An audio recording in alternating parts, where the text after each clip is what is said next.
Hello guys, welcome to my YouTube channel. आज के इस वीडियो में फिर देखेंगे, जैसा कि देख रहे थे, impulse and momentum. This is new chapter.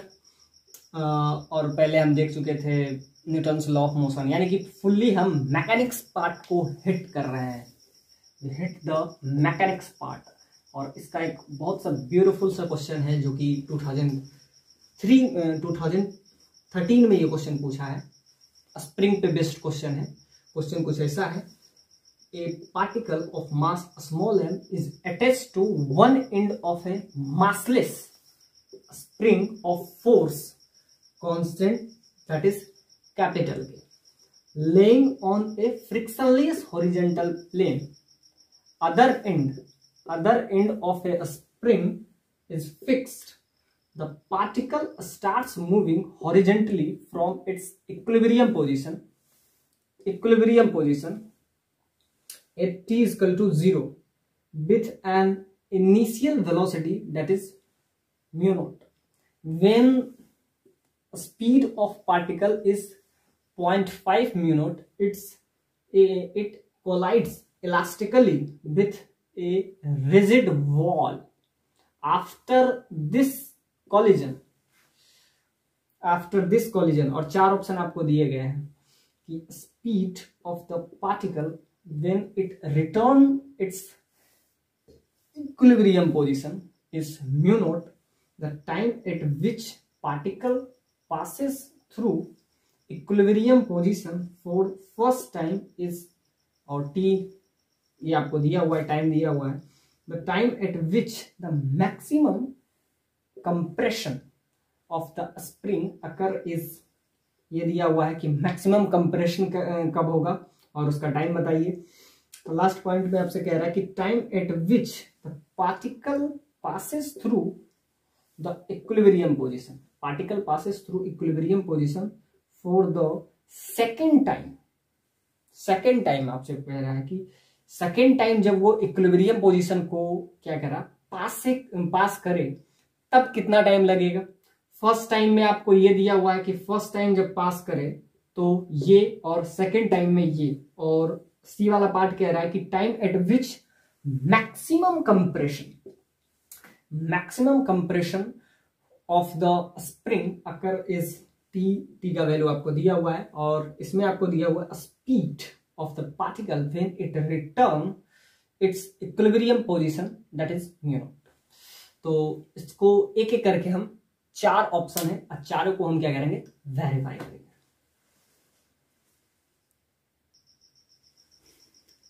तो इस क्वेश्चन में आपको, ये जो क्वेश्चन है स्प्रिंग, मासलेस स्प्रिंग पे ये क्वेश्चन बेस्ड है। तो इसमें आपको दिया हुआ है a particle of mass small m is attached to one end of massless spring of force constant that is k laying on a frictionless horizontal plane. The other end of a spring is fixed. The particle starts moving horizontally from its equilibrium position at t is equal to 0 with an initial velocity that is u naught. The speed of particle, तो speed of particle आपको दे दिया हुआ है 0.5 mu naught u naught and it's collide elastically. ये word बहुत important है। तो ये प्रॉब्लम कॉलिजन का है, हाँ कॉलिजन का है, थोड़ा सा स्प्रिंग टाइप भी ये प्रॉब्लम है। तो ये प्रॉब्लम आपका बहुत सारा कंसेप्ट आपका क्लियर कर लेगा। तो जैसा कि हम बात कर रहे थे कि ये हमारा PYQ सीरीज का हम ऑलमोस्ट इसको एंड ही करने वाले हैं। तो इसमें बहुत सारे प्रॉब्लम अब तक हम कवर अप कर चुके हैं। तो जैसा कि ये पर्टिकुलर प्रॉब्लम है जो कि आपका JEE एडवांस 2013 में ये क्वेश्चन पूछा गया है, और इसमें स्प्रिंग का थोड़ा सा कंसेप्ट है, थोड़ा सा कॉलिजन का है, क्योंकि ये इलास्टिक कॉलिजन है। यहाँ पे आपको दिया हुआ है कि ये इलास्टिकली कोलाइड कर रहा है with a rigid wall after this collision. तो ये प्रॉब्लम कॉलिजन का है। और इसमें क्या दे दिया, बहुत बेसिक सा क्वेश्चन है। स्प्रिंगलेस मतलब मासलेस स्प्रिंग है, फोर्स कांस्टेंट आपको के दे दिया हुआ है, laying on frictionless horizontal plane, यानी फ्रिक्शन का मतलब फ्रिक्शन क्या है, जीरो, फ्रिक्शनलेस है, यानी कि mu that is equal to, that should be equal to 0। The other end of a spring is fix, दूसरे साइड क्या कर लिए, फिक्स कर लिए। The particle starts moving horizontally from its equilibrium position at t equal to 0 पे। तो यहाँ पे क्या कहना है, particle starts moving horizontally from its equilibrium position. तो वो जो इक्विलिब्रियम पोजीशन है वहां से ये हॉरिजेंटली, वर्टिकली नहीं, हॉरिजेंटली, यानी कि इस वे में इसका फिगर भी हम बनाएंगे। Horizontally from its equilibrium position at t equal to 0 with an initial velocity that is mu naught, when speed of the particle is 0.5 mu naught, it collides elastically with a rigid wall after this collision। अब देखिए चार option आपको दिए गए हैं। तो first वाला option कह रहा है कि स्पीड ऑफ पार्टिकल, यानी स्पीड पे आपको फोकस करना है कि स्पीड क्या होगा। The speed of particle when it return it's equilibrium position is mu not. Second point में कह रहा है कि time eight which the particle passes through the equilibrium position, passes through equilibrium position for first time। तो first time के लिए ये दिया हुआ है, सेकेंड टाइम के लिए ये टाइम दिया हुआ है, और लास्ट में आपसे कह रहा है कि time eight which the maximum compression of the spring occur is this. तो एक एक करके हम इसको चारों को वेरीफाई करना है कि ये कॉलिजन जो है इलास्टिक कॉलिजन है। तो this collision that is elastic collision, और ये कुछ ये इक्विलिब्रियम पोजीशन पे है, और ये इस टाइप से यहां से u वेलोसिटी से यहां से इक्विलिब्रियम पोजीशन पे इसका वेलोसिटी u है, और ये आपका क्या है, एक रिजिड वॉल है। दिस इज रिजिड वॉल, और आपको क्या दिया गया है कि ये रिजिड वॉल से इलास्टिक कॉलिजन है, यानी E that is equal to 1, that is v2 minus v1 divided by u1 minus u2। So this is 1, ये आपको 1 दिया हुआ है कि यानी कि जिस वेलोसिटी से ये टकराएगा वापस भी उसी वेलोसिटी से ये आएगा। So this is rigid wall and E आपको क्या दिया हुआ है 1, यानी कि ये आपका कौन सा कॉलिजन है, this collision is perfectly elastic collision. This is perfectly elastic collision, elastic collision. So E should be equal to 1। अब क्या है, यहां से u नोट वेलोसिटी से यहां से रिलीज हुआ, और यहां पे वापस यहां से जब ये कॉलिजन हो रहा है फिर वापस जब आएगा, तो क्योंकि ये कॉलिजन इलास्टिक कॉलिजन है तो उसी वेलोसिटी से वापस आ जाएगा। तो इसका मतलब ये है कि यहां तक वेलोसिटी जाते जाते, और यहाँ पे आपको क्या दे दिया हुआ है, this is mu that is equal to 0, यानी कि ये जो सरफेस है वो क्या आपको दिया हुआ है, this surface should be frictionless. ये आपको क्या दे दिया हुआ है, फ्रिक्शनलेस, और ये वापस आया, तो ये यू नोट था, और यहां तक जाते जाते इसका यू नोट बाय 2 हो गया। तो आपसे कह रहा है कि speed of the particle when returns it's equilibrium position is you note. क्या वापस से इसका वेलोसिटी होगा, हाँ यहाँ पे आपको दिया हुआ है कि ये जो सरफेस है ये फ्रिक्शनलेस है। तो यहाँ पे हम क्या लगाएंगे, यहाँ पे अगर हम देखें तो कॉलिजन आपको दिया हुआ है, collision since collision is elastic, perfectly elastic, so its velocity returning with this rigid wall that is mu naught by 2। अब हम इसमें थोड़ा सा कोशिश करते हैं क्या इसका वेलोसिटी वही होगा। और अब ध्यान से देखिए टाइम पीरियड होता क्या है, तो टाइम पीरियड आपको होता है आपको root over k by m। So time period का एक फॉर्मूला, क्योंकि आपसे टाइम पीरियड भी बी में भी पूछा है, डी में भी पूछा है, तो टाइम पीरियड का आपका फॉर्मूला यहां से आएगा। तो टाइम पीरियड आपका होता है 2 pi root over m by k. तो ये आपका क्या होता है, टाइम पीरियड का फॉर्मूला है। So 2 pi root over m by k, ये आपका टाइम पीरियड है। तो यहां से आपको दिया गया है कि एक रिजिड वॉल से जब वापस आएगा तो इसका वेलोसिटी ये होगा। तो यहाँ पे ध्यान से देखिए, तो मैक्सिमम इसका स्पीड इसके इक्विलिब्रियम पोजीशन पे है। तो ये किस फॉर्मूला को मतलब ये किस इक्वेशन को ये फॉलो करेगा, that is v naught cos omega t. अब ये कॉस का फंक्शन होगा कि साइन का फंक्शन होगा, तो सिंपल सा बात है कि यहाँ पे इसका मैक्सिमम है, आगे क्या हो रहा है इसका यानी मीन पोजीशन, इसको अगर आप मीन पोजीशन समझते हैं, this is the mean position, mean position, तो मीन पोजीशन पे इसका वेलोसिटी मैक्सिमम है, यानी कि t=0 पे, t=0 पे इसका वेलोसिटी क्या है, दैट इज u नोट। तो यहाँ पे हम ले v note net, that is u note, और यहाँ पे भी हम क्या लें, u क्या है, यहाँ पे वेलोसिटी है, और वेलोसिटी किसका फंक्शन है, कॉस का, यानी कि इसका ग्रेजुअली इसका वेलोसिटी एक्सट्रीम पोजीशन पे ये क्या हो रहा है, घट रहा है। तो आप कुछ ऐसा देखिए, तो टाइम पीरियड का फॉर्मूला क्या होता है, 2π√m/k, और यहाँ पे आपको दिया हुआ है कि ये जो सरफेस है वो कौन सा सरफेस है, फ्रिक्शनलेस सरफेस है। तो जब फ्रिक्शनलेस सरफेस है तो सिंपल सा बात है, एनर्जी का लॉस 0 होगा। तो अगर इस वेलोसिटी से u वेलोसिटी से ये गया है तो रिटर्न यानी कि रीबॉन्स भी किस वेलोसिटी से होगा, u नोट से ही होगा, तो वापस भी इसी वेलोसिटी से आएगा। सो ए इज राइट ऑप्शन। अब क्या कह रहा है कि time eight which particle passes through the equilibrium position for the first time, तो t=2, तो फर्स्ट टाइम ये वापस जब आएगा तो कितना टाइम लगेगा। तो सिंपल सा बात है कि यहाँ पे इसका वेलोसिटी u नोट है यानी v नोट है, और यहाँ जाते जाते इसका वेलोसिटी ग्रेजुअली घट के v नोट/2 हो जाता है। और सरफेस ये आपको दिया हुआ है, this surface is frictionless surface, mu का वैल्यू आपका क्या दे दिया हुआ है, 0 दे रहा है। तो यहाँ से अगर हम टाइम पीरियड निकालें तो टाइम पीरियड क्या होगा, time period that is equal to 2π√m/k। तो मास तो वही है। अब k का वैल्यू अगर हम देख, यहाँ से फर्स्ट टाइम कह रहा है कि जब ये इक्विलिब्रियम पोजीशन पे आएगा तो इसका टाइम पीरियड क्या होगा।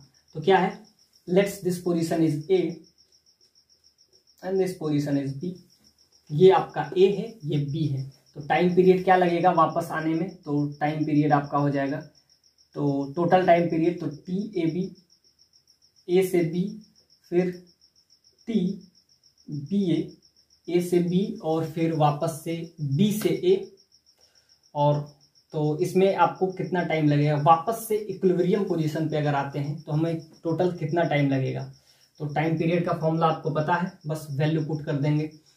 तो यहाँ से वैल्यू क्या होगा, यहाँ से यहाँ तक जाने में इसके पास कितना, थीटा का वैल्यू क्या हो जाएगा, तो theta should be equal to, यानी कि ओमेगा टी का वैल्यू क्या हो जाएगा। अब म्यू नोट से क्या हो गया, म्यू नोट/2। सो यहाँ पे हम लिख सकते हैं u that is equal to u naught cos omega t. और सिंपल सा बात है कि इसका वैल्यू इस पॉइंट पे, इस पर्टिकुलर पॉइंट से a से जब ये b शिफ्ट हो रहा है तो इसका क्या वैल्यू हो रहा है, म्यू नोट/2। ये भी आपका म्यू नोट है cos ओमेगा टी, तो म्यू नोट से म्यू नोट कैंसिल, तो यहाँ से आपका आ जाएगा cos omega t that is equal to 1/2। So omega t का वैल्यू आपका क्या है, 1/2। तो यहाँ से आपका क्या आ गया, omega t that is equal to 1/2। cos omega t का वैल्यू आपका क्या हो गया, 1/2। So this is cos omega t that is 1/2। तो कैसे लिए, तो ये इस इक्वेशन को फॉलो कर रहा है, यानी कि ये कॉस का फंक्शन है, साइन का फंक्शन है, क्योंकि ये ग्रेजुअली डिक्रीज कर रहा है और इसके इक्विलिब्रियम पोजीशन पे इसका वेलोसिटी मैक्सिमम है। तो ये किस चीज का फंक्शन है, कॉस का। तो हम ऐसा लिख सकते हैं कि इस पोजीशन पे, क्योंकि हमसे क्या पूछ रहा है कि ए से बी वापस आने में कितना टाइम लगेगा, तो पहले हम ये देख लेते हैं ए से बी जाने में कितना लग रहा है, फिर बी से ए जाने में। तो ये हम टोटल टाइम हम निकालने का कोशिश किए, तो ए से बी जाने में पहले हम देख लिए, फिर बी से ए। तो यहाँ से हम किए, तो mu note cos omega t, तो यहाँ से म्यू नोट कैंसिल, और यहाँ पे आपका क्या जाएगा, cos ओमेगा टी का value 1/2। So omega t that is equal to, simple सा बात है कि ये किस पे होता है, 60 डिग्री पे होगा, तो π/3। सो टी का वैल्यू आपका क्या आ जाएगा, तो टी का वैल्यू आपका आ जाएगा π/3/ओमेगा। तो ये आपका आ गया टाइम पीरियड, वही आपसे पूछ रहा है टाइम पीरियड। अब ओमेगा का वैल्यू आपको पता है क्या होता है ओमेगा, तो ओमेगा क्या है? Angular frequency. तो जब हम आपको एसएचएम बता रहे थे तो उसमें हम बताए थे कि this is mean position, this is extreme position, और क्या है, इस टाइप से टू एंड फ्रो मोशन करता रहता है। तो उसमें हम बात किए थे, ये प्रॉब्लम हम एसएचएम में थे। लेकिन ये जो प्रॉब्लम है, जब भी हम बात कर रहे हैं तो पूरा मैकेनिक्स की बात कर रहे हैं। तो इसमें किए क्या, तो ये कॉस का फंक्शन है, ये हम कहां से यूज किए, तो ये हम एसएचएम वाला इक्वेशन से फॉलो किए कि एसएचएम में जब इस पोजीशन को हम क्या मीन पोजीशन कह रहे हैं, और यहां से हम क्या किए, you note cos omega t, और यहाँ पे क्या था, यू नोट बाई टू। तो ये कॉस का फंक्शन है जो कि आपको क्लियरली दिख रहा है। तो यहां से आपका यू नोट बाई टू हो जाएगा, तो कॉस ओमेगा टी। तो और ओमेगा क्या है, एंगुलर फ्रीक्वेंसी। जब हम एसएचएम वाले लेक्चर ले रहे थे तो वहां भी बताए थे omega that is angular frequency, this is angular frequency. तो टी, क्योंकि आपको यहां से आपका आ जाता है omega t that is equal to pi by 3। तो यहां से, और जैसा कि ओमेगा क्या होता है, angular frequency, omega that is angular frequency 2 pi by T, capital T, time period, और omega 2 pi by omega that is, तो ये आपका हो जाता है। तो यहां से रिलेशन अगर स्मॉल टी और कैपिटल टी में आप ले आए तो यहां से क्या आ जाएगा, तो इसको हम लिख सकते हैं 2 pi by capital T that is T, और यहां से आपका पाई बाय 3 आ गया। तो यहां से पाई से पाई कैंसिल, और यहां से टी यानी कि टाइम जो होगा वो क्या हो जाएगा, so time that is equal to, ये इधर चला जाएगा 1/6 ऑफ कैपिटल टी। तो ये आ गया आपका टाइम पीरियड।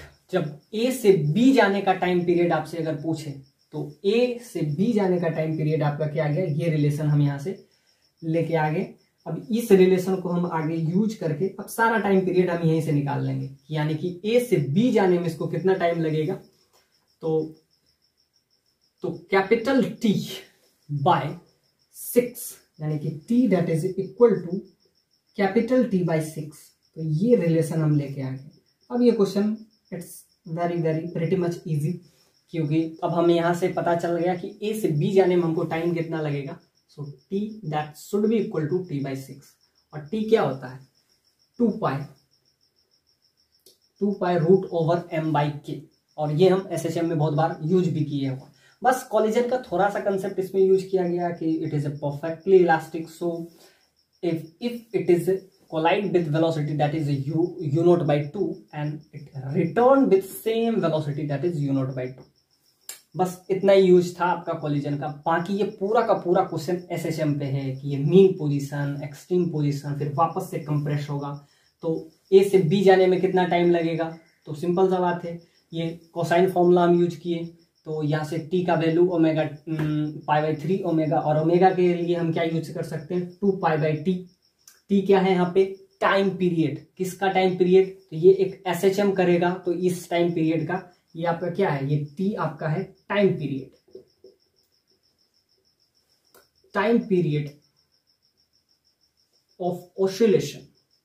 ये एक ऑसिलेशन होगा क्योंकि यहाँ फ्रिक्शनलेस है, सो तो ये कैपिटल टी जो है वो क्या है, टाइम पीरियड ऑफ ऑसिलेशन। और ये जो स्मॉल टी है, ये जो स्मॉल टी है ये है टाइम ए से बी तक जाने में। तो याद रखिएगा ये आपका क्या है, time period, time period of oscillation, period of oscillation, time period of oscillation.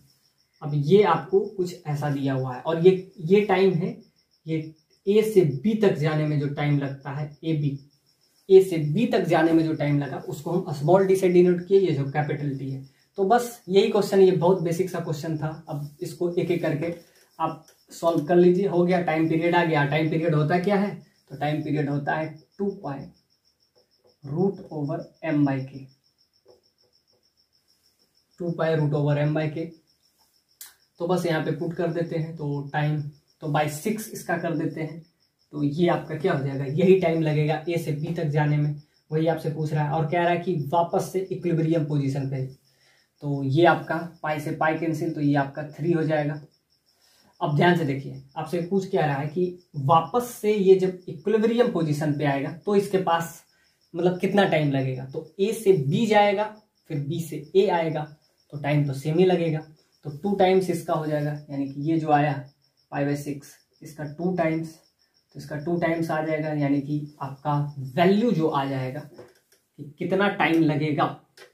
तो टाइम लगेगा आपका कितना, टाइम पीरियड का फॉर्मूला है तो इसका 1/6 है, और क्या करेंगे ए से बी जाएगा, फिर बी से ए आएगा, तो इसका 2 टाइम्स, तो 2π√, तो ये 2 से जब कैंसिल करेंगे तो यहां से क्या हो जाएगा, ये आपका टाइम पीरियड बाय 6 था, तो टाइम पीरियड होता है 2π√m/6 × 2, तो ये आपका क्या हो जाएगा, सिंपली ये 3 हो जाएगा, तो ये आपका 4π/3√m/k आ गया, जो कि आपका ऑप्शन में नहीं दिया, सो बी इज इनकरेक्ट।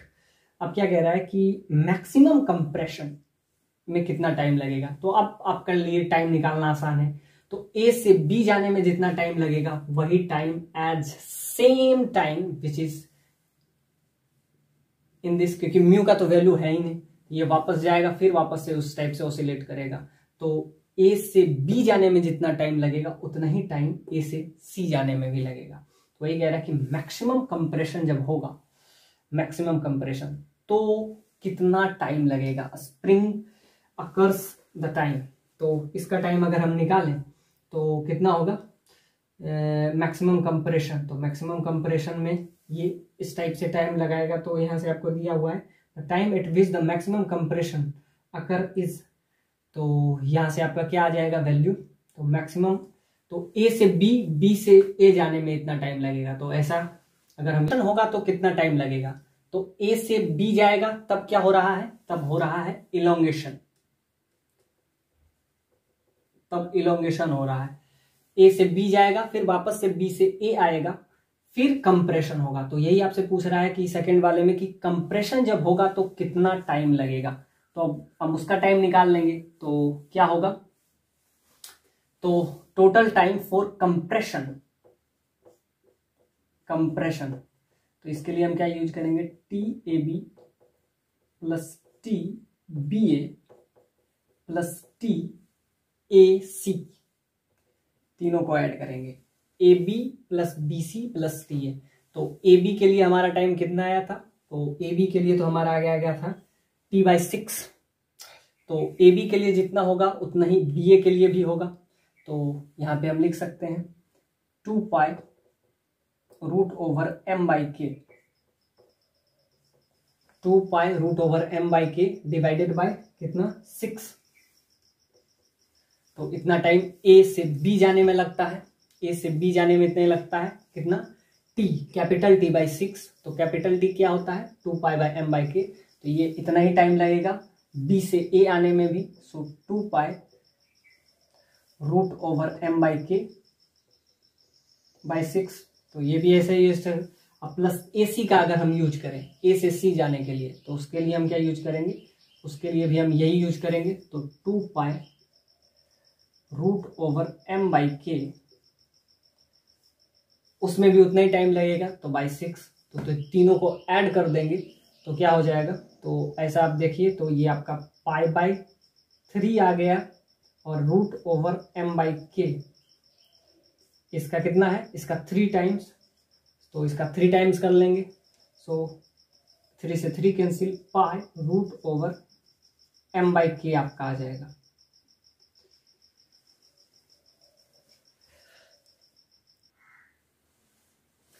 तो ए से सी जाने में टाइम कितना लगेगा, तो ए से सी जाने में टाइम कितना लगेगा, 2/m/k टोटल टाइम लगता है।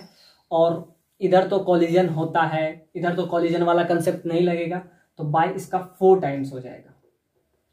क्योंकि अगर ये इस टाइप का वॉल नहीं होता तो क्या होता, ये फ्री टू मूव होता, लेकिन वॉल होने के वजह से इधर वाला, तो ये इसका कितना पोजीशन है, 1/4 पोजीशन है, इसीलिए 4 से डिवाइड कर दीजिए, तो ये आपका AC का भी पोजीशन आ जाएगा। तो टाइम AB का आपका टाइम कितना आया था, तो AB का टाइम आपका आया था, जो भी T होगा उसका 1/6, तो ए बी का होगा तो वही बी सी का भी होगा। और ए सी का टाइम क्या होगा, तो ए सी जो है इधर फ्री टू मूव है, इधर वाले में तो कोई कॉलिजन नहीं है ना, कॉलिजन ए से बी या बी से ए वाले पोजीशन में है, इधर तो कॉलिजन वाला नहीं है। तो यहाँ पे क्या होता है, टाइम पीरियड होता है 2/m/k डिवाइडेड बाय उसका 1/4 पोजीशन है, 1/4 यानी कि 1/4 ये 1/4 ये, तो हाफ फिर वापस से आता है, क्योंकि टाइम पीरियड का मतलब क्या है, ए से सी से बी जाए फिर वापस से बी से ए जाए, तो ये हो जाता है पूरा टाइम पीरियड का मतलब है ए से पहले बी जाए फिर बी से ए जाए फिर ए से सी जाए फिर सी से वापस से ए आता है, तब कहते हैं कि ये टोटल टाइम पीरियड है। तो टाइम पीरियड में यहां से आपको कह रहा है कि मैक्सिमम जब कंप्रेशन होगा तो कितना टाइम लगेगा, तो कंप्रेशन होगा तो पहले ए से बी जाएगा फिर बी से ए जाएगा, फिर क्या हो जाएगा, टाइम टी ए सी हो जाएगा। तो ये तीनों टाइम को ऐड कर देते हैं तो आपका क्वेश्चन अब आसान हो जाएगा। तो यहां से अगर टाइम निकालें तो टाइम आपको पता है कि π/3m√m/k ये लगता है ए से बी जाने में, फिर वापस से बी से ए जाने में भी इतना ही लगता है, तो इसका 2 टाइम्स हो जाता है। तो ये आपका कितना हो जाता है, तो ये आपका हो जाता है 2π/3 π/3√m/k लगता है ए से बी जाने में फिर बी से ए जाने में, और ए सी में कितना हो जाएगा, टाइम पीरियड का 1/4 पार्ट है क्योंकि इधर कोई कॉलिजन नहीं है, तो ये बाई 2 हो जाएगा। तो तीनों को अगर हम ऐड करें तो आपका टाइम पीरियड आ जाएगा क्या, मैक्सिमम कंप्रेशन। तो मैक्सिमम कंप्रेशन सी पोजीशन पे होगा तो टोटल टाइम होगा T A B plus T B C plus T A C. तो टी ए बी में कितना टाइम लगता है, π/3√m/k एग्जैक्टली, फिर वापस से बी से ए आने में भी उतना ही टाइम लगेगा, तो π/3√m/k फिर प्लस ए से सी जाने में आपको टाइम लगेगा, तो टोटल टाइम होता है 2π√m/k डिवाइडेड बाय 4, तो ये आपका 2 टाइम्स हो जाएगा। तो यहां से आपका आ जाएगा, तो ये आपका आ गया टोटल टाइम फॉर कंप्रेशन, जो कि आपको कितना दे दिया हुआ है। तो ये अगर सब ऐड कर लें तो यहां से आपका वैल्यू क्या आ जाएगा, 2π/3 सारा को ऐड अगर कर लें तो यहां से आपका आ जाएगा √m/k अगर कॉमन ले ले और यहां से पाई, तो ये आपका हो जाएगा 1/3 प्लस 1/3 और यहां पे आपका हो जाएगा प्लस 1/2। तो ये आपका ऑप्शन में नहीं दिया हुआ है। लास्ट में आपसे कह रहा है कि लास्ट वाला D position, time eight which the particle passes through the equilibrium position for which second time. अब ये कह रहा है कि वापस से इस पोजीशन पे जब आएगा तब कितना टाइम लगेगा। तो लास्ट वाले पॉइंट को भी हम इसको कर देते हैं। तो क्या होगा, वापस से पोजीशन को आएगा तो टोटल टाइम हो जाएगा T that is equal to T A B, A से बी जाएगा फिर टी बी से ए आएगा, फिर वापस से टी ए से सी जाएगा, फिर टी सी से ए आएगा। तो इतना टाइम में कितना टाइम, मतलब इतना टोटल टाइम में कितना लगेगा। तो ये लास्ट क्वेश्चन आपसे पूछा है कि जब वापस से उसी पोजीशन पे ये आएगा तो कितना टाइम लगेगा। तो क्या होगा, ए से बी जाने में लगेगा टाइम, फिर वापस से बी से ए आएगा, फिर ए से सी जाएगा, फिर वापस से सी से आएगा, तभी तो ये लास्ट वाले पोजीशन पे आएगा। Time eight which the particle passes through the equilibrium position. तो बस इसको हम करेंगे। तो टाइम जैसा कि हम ए से बी के लिए हम क्या लाए हैं, π/3√m/k। एग्जैक्टली ए से बी के लिए जो है वही बी से ए के लिए भी होगा, π/3√m/k। ए से सी जाने के लिए क्या किए हैं, टोटल होता है 2πm/k और इसका 1/4 पार्ट है तो डिवाइडेड बाय 4, तो ये आपका आ जाएगा।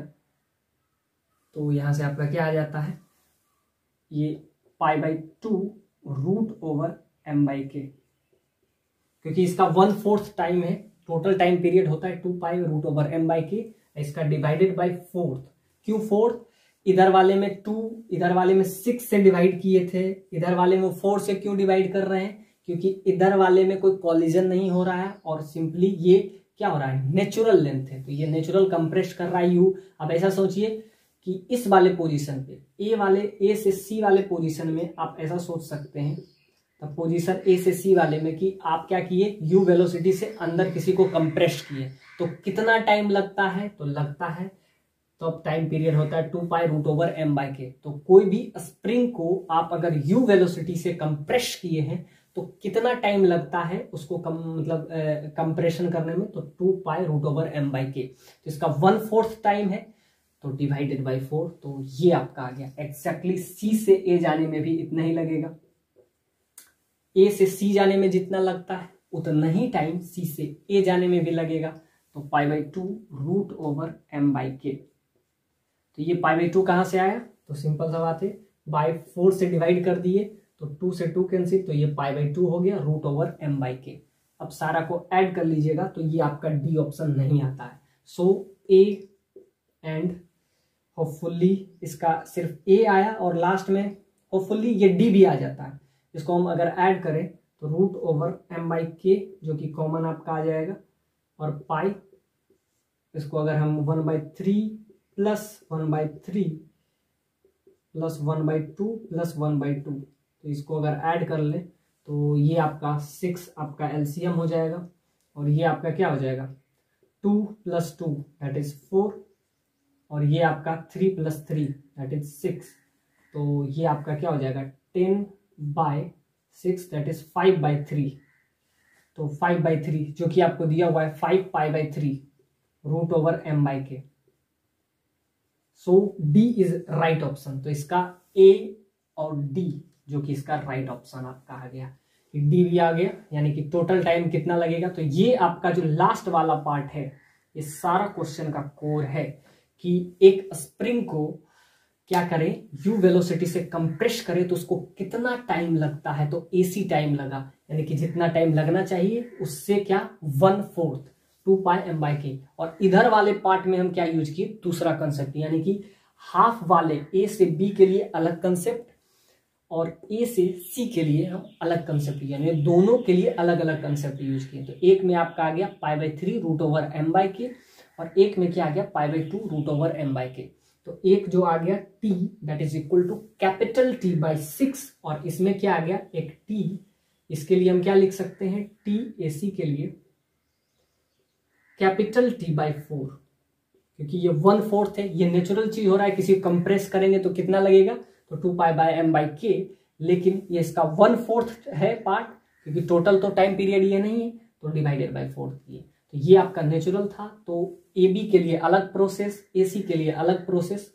तो ये क्वेश्चन में मतलब आई थिंक सारे कंसेप्ट आपको क्लियर हो गए होंगे कि AB प्रोसेस के लिए अलग, AC प्रोसेस के लिए अलग। और तो ये क्वेश्चन जो कि JEE एडवांस 2013 में ये क्वेश्चन पूछा गया, सो A and D is right पूछा है। बहुत बेसिक सा क्वेश्चन है, कॉलिजन का बहुत बेसिक सा क्वेश्चन है। अब आपसे कुछ ऐसा कहा गया है, तो जैसा कि कॉलिजन का अभी तक हम बहुत सारे प्रॉब्लम नहीं किए थे, तो कॉलिजन समझिए कि इम्पल्स और मोमेंटम जो है पूरा का पूरा कॉलिजन पे बेस्ड है। तो कॉलिजन के बहुत सारे क्वेश्चन हम इसी पर्टिकुलर लेक्चर में ही खत्म करने का कोशिश करेंगे। So a point of mass that is 1 kg, a point of mass that is 1 kg collide elastically. फिर आपका कॉलिजन कौन सा है, इलास्टिक कॉलिजन। तो यहाँ पे दिया हुआ है a point of mass 1 kg collides elastically with a stationary point mass that is 5 kg. After their collision, the 1 kg mass reverse its direction.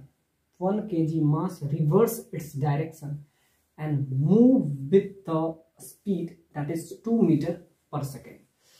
अब यहां से हम देखें, और आपका 4 ऑप्शन दिए गए हैं कि आप बताइए कि total momentum of the system, total momentum of the system that is 3 kg meter per second, momentum of the 5 kg masses, आपको 5 kg का मोमेंटम निकालना है आफ्टर कॉलिजन। और कॉलिजन कौन सा कॉलिजन है? So E that should be equal to 1, that is elastic collision. Kinetic energy of the centre of mass COM, kinetic energy of COM is 0.75 joule. और last वाला point दिया हुआ है कि total kinetic energy of the system is 4 joule. So एक एक करके इसको हम वेरीफाई करते हैं। तो जैसा कि आपको पता है कि E का वैल्यू होता क्या है, और जैसा कि आपको दिया हुआ है कि this is elastic collision, elastic collision, तो यानी कि U2 यानी V2 minus V1 divided by U1 minus U2। So this is elastic collision. और एक का मास आपको 5 kg दे दिया हुआ है, एक का मास आपको 1 kg दिया हुआ है, और दोनों elastic with a stationary point mass, यानी कि एक जो रुका हुआ है 5 kg का जो मास है वो क्या है? स्टेशनरी पोजीशन पे है, यानी कि रुका हुआ है। और after the collision 1 kg of mass reverse its direction and move with velocity. तो आप ऐसा समझिए, after their collision 1 kg of mass reverse its direction. तो सपोज दैट 1 kg मास है, ये इसके साथ कोलाइड कर रहा है, और कोलिजन, दोनों को पॉइंट मास है, तो पॉइंट मास इस टाइप से इसको बॉल टाइप हम ट्रीट कर सकते हैं। तो ऐसा समझिए कि एक ये बड़ा वाला बॉल है जिसका मास आपको 5 kg है, और एक छोटा वाला बॉल है, सो ये आपका 5 kg है, और ये आपका है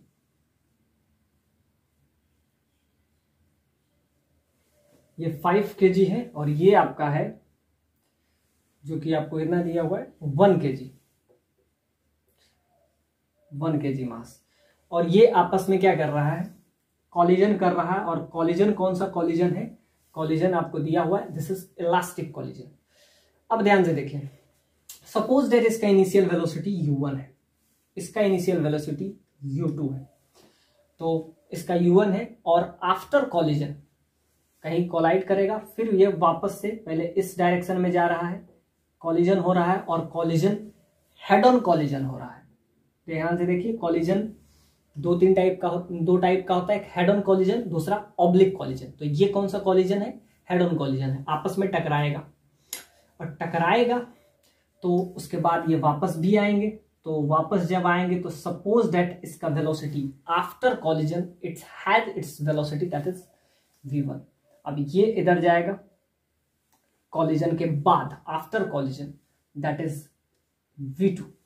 तो बिफोर कॉलिजन जो वेलोसिटी है, तो ये जो वेलोसिटी है बिफोर कॉलिजन, और ये वेलोसिटी है आपको आफ्टर कॉलिजन। तो ये आपका है, ये भी आपका बिफोर कॉलिजन है, ये आपका है आफ्टर कॉलिजन, आफ्टर कॉलिजन। और आपको दिया हुआ है कि ये इलास्टिक कॉलिजन है, तो एक इंफॉर्मेशन यहां से, तो यहां से एक हम सिंपल सा यूज करेंगे, जैसा कि मोमेंटम चैप्टर भी चल रहा है, तो लीनियर मोमेंटम कंजर्वेशन।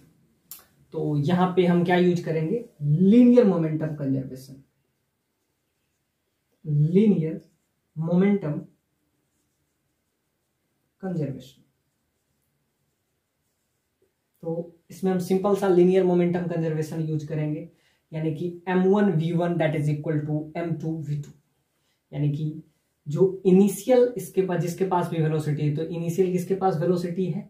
तो एक ऑब्जेक्ट जो है स्टेशनरी पोजीशन पे है, यहाँ पे आपको दिया हुआ है कि स्टेशनरी पोजीशन 1 मार collide elastically with a stationary point object, यानी ये जो है इनिशियली यानी कि एट t इक्वल टू 0 पे, यानी कि इनिशियली ये क्या है?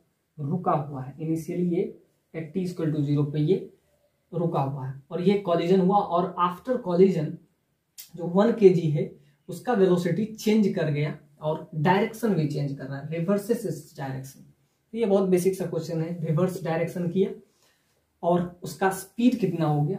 2 मीटर पर second.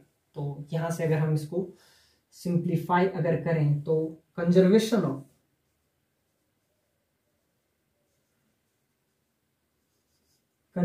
Of linear momentum conservation, तो ये इस पोजीशन को स्टेशनरी पोजीशन पे है, यानी इनिशियली यानी u1 का वैल्यू 0 है, ये आपको दिया हुआ है। तो यहां से अगर हम यूज करें तो m1 u1 plus m2 u2 that is equal to m1 v1 plus m2 v2। ये बहुत बेसिक सा कौन सा यूज किया, कंजर्वेशन ऑफ लीनियर मोमेंटम। तो इसको हम क्या किए, इनिशियल, तो ये स्टेशनरी पोजीशन पे है तो u1 क्या हो जाएगा, 0 हो जाएगा। और इनिशियल इसका वेलोसिटी क्या है, तो यहां से हम अगर रिलेशन लाएं तो क्या आ जाएगा, सो m1 u1 का value 0, m2 u2 that is equal to m1। अब क्या है कि आफ्टर कॉलिजन इसका वेलोसिटी डायरेक्शन चेंज कर रहा है और इसका वेलोसिटी जो है आफ्टर कॉलिजन, तो यानी कि v1 का वैल्यू, इसका वैल्यू आपका है ये, इसका 1 ले लेते हैं और इसका वेलोसिटी आपका है -2 मीटर पर सेकेंड, यानी इसको हम m1 लिए हैं और इसको हम m2 लिए हैं। और यहाँ पे m2 और इसके पास जो वेलोसिटी होगा वो कौन सा होगा, आपका v2 होगा। तो यहां से एक रिलेशन आ जाएगा। तो यहां से देखो, suppose that m1 u1 plus m2 u2 that is equal to m2 v2 plus m1 v1। अब आपको पता है कि एक का पोजीशन इनिशियली रुका हुआ है, तो रुका हुआ है तो u1 एक का 0 हो जाएगा। तो इसका 5 kg मास है, इसका वेलोसिटी को सपोज दैट 0 ले लिए, तो एक का 1 kg मास है, उसका वेलोसिटी को u2 ले लिए। और यहां से m2 लिए हैं तो m2 का मास आपका 1 kg है, उसका पास वेलोसिटी -2 है, reverse its direction, plus m1 जिसका 5 kg है, इसका वेलोसिटी दैट इज v1। तो यहां से आपका क्या आ जाएगा, रिलेशन आ जाएगा। तो ये आपका 0 हो जाएगा। So u2 that is equal to 5v1 -2। तो ये आपका आ गया relation, this is equation first. तो ये आपका क्या आ गया, इक्वेशन फर्स्ट। और एक इक्वेशन और कहां से लाएंगे, तो एक इक्वेशन तो हम यहां से लेके आएंगे। सो जैसा कि आपको दिया हुआ है E that is equal to 1, क्योंकि ये जो है इलास्टिक कॉलिजन है, तो v2 minus v1 divided by u1 minus u2, इसका वैल्यू आपको 1 दिया हुआ है। और फाइनल वेलोसिटी तो v2, तो v2 का वैल्यू, यानी v2 हम किसको लिए हैं, तो v2 हम ले लिए हैं इसका, जिसका मास 1 kg है, उसको हम क्या ले लिए हैं, जिसका मास 1 है m2, ये है आपका 1 kg, ये 1 kg। और m1 क्या है आपका 5 kg, m1 है आपका 5 kg, इसको हम ले लिए हैं। और जिसका वेलोसिटी यहाँ पे इनिशियली 0 था, फाइनली पता नहीं, तो वो आपका क्या हो गया, v1 हो गया। और इनिशियली इसका पता था, फाइनली इसका पता है v2 -2 है। तो एक रिलेशन यहाँ से और एक रिलेशन यहाँ से, और दोनों के बस हम सिंप्लीफाई कर लेंगे और आपका क्या आ जाएगा, आंसर आ जाएगा। तो यहाँ से आपको पता है E that is equal to 1 और यहाँ पे v2 यानी कि फाइनल वेलोसिटी। तो वेलोसिटी यहाँ पे हम देखें तो v2 यानी कि एक का वेलोसिटी, तो v2 इसका किसका हो जाएगा, तो v2 का वैल्यू यहाँ से आपका आ जाएगा कि m2 का वेलोसिटी, सो दैट इज -2। तो इसको अगर हम -2 ले लेते हैं तो यहाँ से क्या हो जाएगा, -v1। तो इसका वेलोसिटी इसके टर्म में हमको पता है, तो यहाँ पे हम लिख सकते हैं उसका v1 ही लिख लेते हैं, क्योंकि हमको पता नहीं है। अब बाकी इन दोनों का वेलोसिटी, एक का तो 0 है, किसका है u1 का, किसका है velocity u1 that is equal to 0। तो u1 ये आपका 0 हो जाएगा। और यहाँ से u2 का वेलोसिटी आपको कितना पता है, तो u2 का वेलोसिटी आपको पता है, इसके टर्म में पता है। तो एक रिलेशन यहाँ से भी आपका आ जाएगा। तो यहाँ से क्या हो जाएगा, तो यहाँ से आपका रिलेशन कुछ ऐसा आ जाएगा, -u2 that is equal to -2 -v1। तो एक रिलेशन यहाँ से आया, एक इक्वेशन यहाँ से और एक इक्वेशन यहाँ से। तो यहाँ से हम लिख सकते हैं u2 that is equal to 2 + v1 और यहाँ से u2 का एक रिलेशन यहाँ से भी आएगा, तो दोनों को अगर हम सॉल्व करते हैं तो u2 का वैल्यू वहाँ से क्या आया है 5v1 - 2। अब दोनों को अगर हम सॉल्व करते हैं तो यहाँ से आपका आ जाएगा, दोनों को अगर हम सॉल्व करते हैं 2 + v1 that is equal to 5v1 - 2, तो यहाँ से आपका आ जाएगा 3v1 that is equal to 4, so v1 that should be equal to 4/3। तो v1 का वैल्यू अगर आपको पता चल गया तो यहाँ से u2 का वैल्यू भी पता चल जाएगा, 2 + 4/3, तो ये आपका कितना हो जाएगा दैट इज u1 यानी इनिशियल वेलोसिटी, तो ये आपका हो जाएगा 10/3 इतना मीटर/सेकेंड। और आपसे इसमें अगर आप देखें तो आपसे कह रहा है कि total momentum of the system, total momentum of the system is 3 kg/m²। तो बस इसमें पुट कर लेंगे, आपको क्या आ गया, सारा वैल्यू आ गया। क्या आ गया, इसका initial velocity u2 that should B 0। अब इसका वैल्यू भी यहां से हम ले आए, u1 का वैल्यू आ गया। u1 का वैल्यू का मतलब ये है कि इसका इनिशियल वेलोसिटी क्या है, इसका इनिशियल वेलोसिटी 10/3 मीटर/सेकेंड है। और ये v1, तो v1 क्या है, तो v1 किसका वेलोसिटी होगा 5 kg का आफ्टर कॉलिजन दैट इज 4/3 मीटर/सेकेंड। तो सारा चीज आपका आ गया।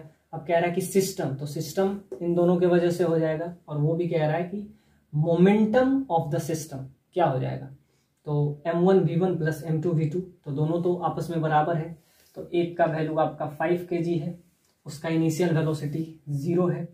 एक आपका कितना है 1 kg है, इसका इनिशियल वेलोसिटी जो है u2, और u2 का वैल्यू आपका क्या आ गया दैट इज 10/3, सो 10/3 है। और यहाँ से अगर हम वैल्यू निकालें तो यहाँ से कह रहे हैं total momentum of the system, तो यहाँ से आपका क्या आ जाएगा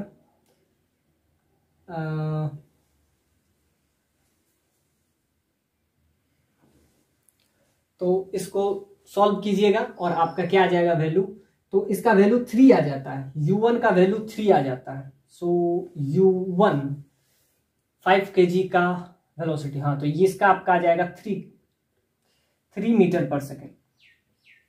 और इसका वैल्यू आपका आ जाएगा, इसका v1 दैट इज इसका वेलोसिटी आपका क्या आ गया, इसका वेलोसिटी 1 आ गया। After collision it has its velocity that is 1 मीटर/सेकेंड, और ये आपका क्या आ जाएगा 3 मीटर/सेकेंड। सो ये 3 आ जाता है, 3 मीटर/सेकेंड।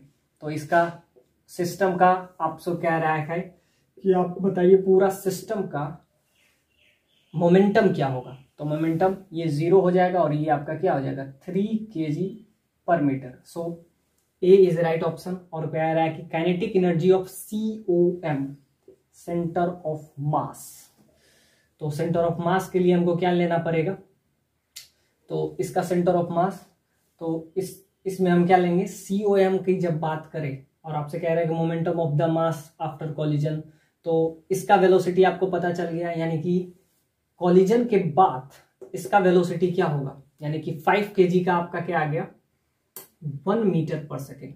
ये वेलोसिटी किसका है 5 kg का, और वो भी आफ्टर कॉलिजन,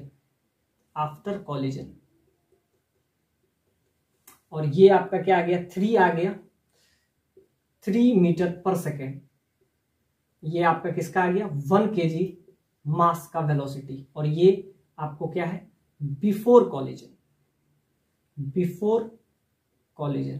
तो आपको क्या क्या पता चल गया कि आफ्टर कॉलिजन ये 5 kg 1 मीटर/सेकेंड से जाएगा, और बिफोर कॉलिजन इसके पास जो वेलोसिटी था, दो इक्वेशन, दो वेरिएबल, एक लीनियर मोमेंटम से ले आए और एक ई से ले आए, दोनों को सॉल्व कर लिए। तो यहां से हमको क्या पता चला कि ये जो 1 kg है इसके पास वेलोसिटी इनिशियली इसके पास 3 मीटर/सेकेंड था, जिसके हेल्प से हम यहां से निकाल लिए। ये तो रुका हुआ था, तो m1v1 that is equal to m2v2।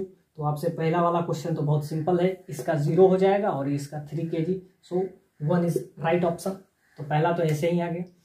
अब अगर हम देखें कि हमको दोनों चीज पता चल गया, क्या पता चल गया, इनिशियली ये रुका हुआ है, फाइनली 5 kg का मास जो है किस वेलोसिटी से जाएगा, 1 किलोमीटर से जाएगा। इनिशियली इसका हमको पता चल गया कि 3 मीटर से जा रहा है, फाइनली कितना से जाएगा, तो -2 से जाएगा। यानी हर चीज आपको पता चल गया, u1 पता चल गया, v1 पता चल गया, यानी हर चीज पता चल गया आपको। अब आपसे कह रहा है, आपसे अब ये नहीं पूछ रहा है, अब आपसे थोड़ा सा क्वेश्चन कह रहा है कि काइनेटिक एनर्जी बताइए। तो काइनेटिक एनर्जी होता क्या है, तो 12 mv²। लेकिन ये तब होता है जब कोई मास एक हो। अब यहाँ पे तो मास अलग अलग है, आपसे कह रहा है कि अब इसका सेंटर ऑफ मास का बात बताइए। तो जब सेंटर ऑफ मास की बात करें तो यहाँ से अगर हम देखें तो क्या होगा, इसका सेंटर ऑफ मास और इसका, तो दोनों कौन सा कॉलिजन हो रहा है, तो कॉलिजन है यहाँ पे हेड ऑन कॉलिजन। तो हेड ऑन जब कॉलिजन है तो इसका अगर mv² और कह रहा है कि mv², वो इसका सेंटर ऑफ मास का आप बताइए। अब ये क्वेश्चन थोड़ा सा ट्विस्ट है। ये फर्स्ट वाला पॉइंट तो बहुत आसान था, u1 v1, एक इधर से आप एक इक्वेशन को सॉल्व कीजिए, एक लीनियर मोमेंटम m1 v1 से कर लिए। तो अब आपके लिए ये वाला प्रॉब्लम काइनेटिक एनर्जी, और बात कह रहा है काइनेटिक एनर्जी पे ये C और D जो कि इसी पे बेस्ड है। Momentum of 5 kg that is 4, नहीं बिल्कुल नहीं। तो मोमेंटम 4 kg के वजह से आफ्टर ऑल इसके पास वेलोसिटी 1 कितना है, 1 मीटर पर सेकेंड से जाएगा। तो मास इंटू वेलोसिटी, तो वेलोसिटी आपको पता है, मास पता है, तो 5 होगा ना। सो ये दिस इज रॉन्ग ऑप्शन। सो सी और डी में आपसे कह रहा है सेंटर ऑफ मास के बारे में। सही है, A is right option, B is incorrect, C is right option और डी जो है इनकरेक्ट है, क्योंकि यहां से अगर आप 12 mv² का वैल्यू निकालिएगा तो ये आपका क्या आ जाएगा, 12 मास 1, v क्या है 3 का स्क्वायर दैट इज 9, तो ये आपका आ जाएगा 4.5, जबकि यहाँ पे दिया हुआ है 4। सो दिस इज इनकरेक्ट। लास्ट में आपसे कह रहा है कि kinetic energy of COM centre of मास, तो इसका वैल्यू आपका क्या आ जाता है 0.75। सो इसमें कौन कौन सा आंसर आपका आ गया, ए और सी इज राइट ऑप्शन, और बाकी बी और डी इसमें रॉन्ग ऑप्शन है, यानी कि इलाहाबाद और कलकत्ता इज राइट ऑप्शन। अब देखते हैं नेक्स्ट क्वेश्चन, और ये क्वेश्चन आपको JEE एडवांस 2017 में ये क्वेश्चन पूछा है। ये भी क्वेश्चन बहुत बेसिक है, जैसा कि अभी हम देख रहे हैं सारा क्वेश्चन कॉलिजन वाले कंसेप्ट पे बेस्ड है। तो ये भी प्रॉब्लम कॉलिजन पे ही है, और वही इलास्टिक कॉलिजन। तो फिर वही क्वेश्चन है, a flat plate is moving to its plane through a gas under the action of constant force that is F। तो एक प्लेट है और वो फ्लैट प्लेट है जो कि moving normally to the plane, यानी कि कुछ ऐसा जा रहा है, मूविंग नॉर्मली इस टाइप से जा रहा है, इस टाइप से फ्लोट, मतलब मोशन उसका है कि जो प्लेन है प्लेन के नॉर्मली है, यानी अगर प्लेन ये बोर्ड वाला ये है तो ये कुछ इस टाइप से जाएगा, इस टाइप से। सो इसमें दिया हुआ है a flat plate is moving normal to its plane through a gas under the action of constant force that is capital F। The gas is kept at a very low pressure। Gas is kept at very low pressure. The speed of plate, that is a capital V, is much less than average speed, that is U, of the gas molecule। तो इसमें आपको से कह रहा है कि speed of plate V is much less than the average speed of U। U क्या है, गैस का स्पीड। तो इसमें 4 ऑप्शन है, एक एक करके चारों को वेरीफाई करेंगे। तो ये भी प्रॉब्लम आपको कॉलिजन पे बेस्ड है। तो आज के इस लेक्चर में हम सारे कॉलिजन वाले प्रॉब्लम जो कि अब तक के क्वेश्चन पूछे गए हैं तो उसको हम कवर